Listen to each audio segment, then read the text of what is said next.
ওয়া আমিলুস সালিহাত, আর যারা আমি আল্লাহ তাআলা যে সকল আদেশ করেছি, আমানু, যারা আমি আল্লাহ তাআলার উপর ঈমান আনবে, ওয়া আমিলুস সালিহাত, এবং আমার আদেশগুলোকে মানবে এবং নেক আমল করবে। আমার সমস্ত আদেশগুলোকে আমি আল্লাহ তাআলা যেগুলোকে নিষিদ্ধ করেছি সেগুলোকে তার জীবনের মধ্যে নিষিদ্ধ করে দিবে। আর আমি আল্লাহ তাআলা যেগুলোকে আদেশ করেছি এই বান্দা সেগুলোকে তার মধ্যে সেটিং করে নিবে, তার মধ্যে বাস্তবায়ন করবে। সানুদখিলুহুম জান্নাতিন তাজরি মিন তাহতিহাল আনহার, আমি আল্লাহ তাআলা বলছি এই অবশ্যই তাকে এমন একটা জান্নাতের মধ্যে প্রবেশ করাবো, তাজরি মিন তাহতিহাল আনহার, যার নিচ দিয়ে প্রবাহিত হতে থাকবে নদী, তাজরি মিন তাহতিহাল আনহার খালিদিনা ফিহা আবাদা।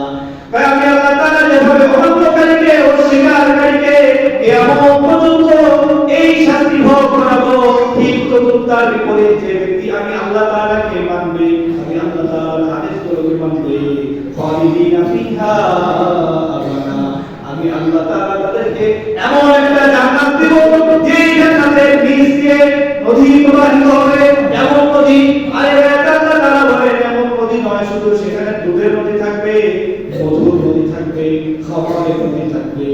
আল্লাহ রাব্বুল আলামিন বলে এখানে একদিন, দুই দিন, তিন দিন, এক বছর, 2 বছর থাকবে না, খালিদিনা ফিহা আবাদা, আমি আল্লাহ তাআলা মুমিন বান্দাদেরকে সেখানে সর্বদাই রাখবো। সুবহানাল্লাহ। এরকম আল্লাহ পাকের আদেশগুলোকে মানতে হবে নাকি অমান্য করতে হবে?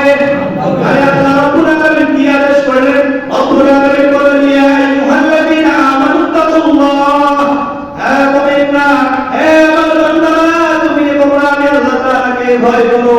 আল্লাহকে কিভাবে ভয় করব?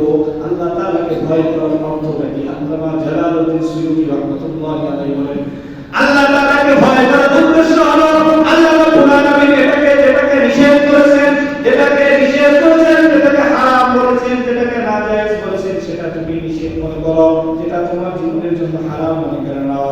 আর আমি আল্লাহ তাআলা যেটা আদেশ করেছে, যেটা তোমাদেরকে আদেশ করেছে, মান্য করেছে, যেটাকে তোমাদেরকে পালন করার আদেশ দিয়েছে, সেটাকে তোমরা পালন করো, আদেশটাকে মান্য করো। আল্লামা জালালউদ্দিন সুয়ুতী রাহমাতুল্লাহি আলাইহি বলেন এটাই হলো আল্লাহ তাআলাকে ভয় করার উদ্দেশ্য। আরেকটা আয়াত বলেন ইয়া আইয়ুহাল্লাযীনা আমানু কু আনফুসাকুম ওয়া আহলিকুম নারা, তোমরা নিজেরাই জাহান্নামের আগুন থেকে বেঁচে থাকো, তারপর তোমাদের পরিবারদেরকে বেঁচে থাকো। আল্লাহ রাব্বুল আলামিন দুইটা আয়াতের মধ্যে দুই ধরনের মানুষের বর্ণনা দিলেন। এক পাশে যারা অস্বীকার করার শাস্তিটা বর্ণনা করলেন। আরেক আয়াতের মধ্যে যারা আল্লাহ পাকের আদেশগুলোকে মান্য করে, আল্লাহ পাকের আদেশগুলো দিয়েছে সেই অনুযায়ী তার জীবন পরিচালনা করে, আল্লাহ রাব্বুল আলামিন তাদের জন্য সুসংবাদ দিয়ে দিয়েছেন। কি দিয়েছেন?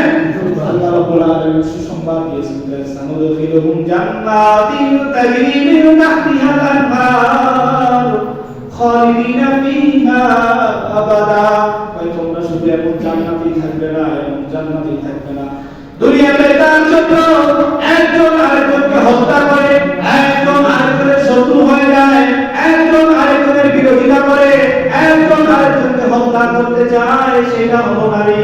আল্লাহ রাব্বুল আলামিন বলেন লাহুম ফিহা আসওয়াজুন মুতাহহারা, সেগুলো আমি জান্নাতে দেব না, সেখানে কি থাকবে? কারণ সেখানে তাদের জন্য আসওয়াজুন পবিত্র স্ত্রী থাকবে, আসওয়াজুন মুতাহহারা পবিত্র স্ত্রী। আল্লাহ রাব্বুল আলামিন শুধু স্ত্রী না বলে পবিত্র করে বললেন, দুনিয়ার মানুষেরা, দুনিয়ার মহিলারা অপবিত্র হয়, কিন্তু জান্নাতে এমন স্ত্রী তোমাদেরকে আল্লাহ রাব্বুল আলামিন দান করবেন, এই স্ত্রী কখনো অপবিত্র হবে না।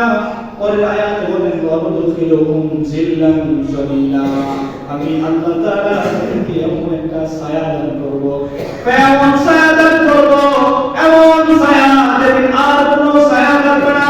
এজন্য বিশ্বনবী হাদিসের মধ্যে বলেন সাবাতুন ইউযিল্লুহুমুল্লাহু ফি জিল্লিহি ইয়াওমা লা জিল্লা ইল্লা জিল্লুহু, কয় 7 শ্রেণীর মানুষকে আল্লাহ রাব্বুল আলামিন 7 শ্রেণীর মানুষকে আরশে আজিমের মধ্যে ছায়া দিবেন। কয়টা কেমন দিন? ইয়াওমা লা জিল্লা, যেদিন কোনো ছায়া থাকবে না, ইল্লা জিল্লুহু, কার ছায়া ছাড়া?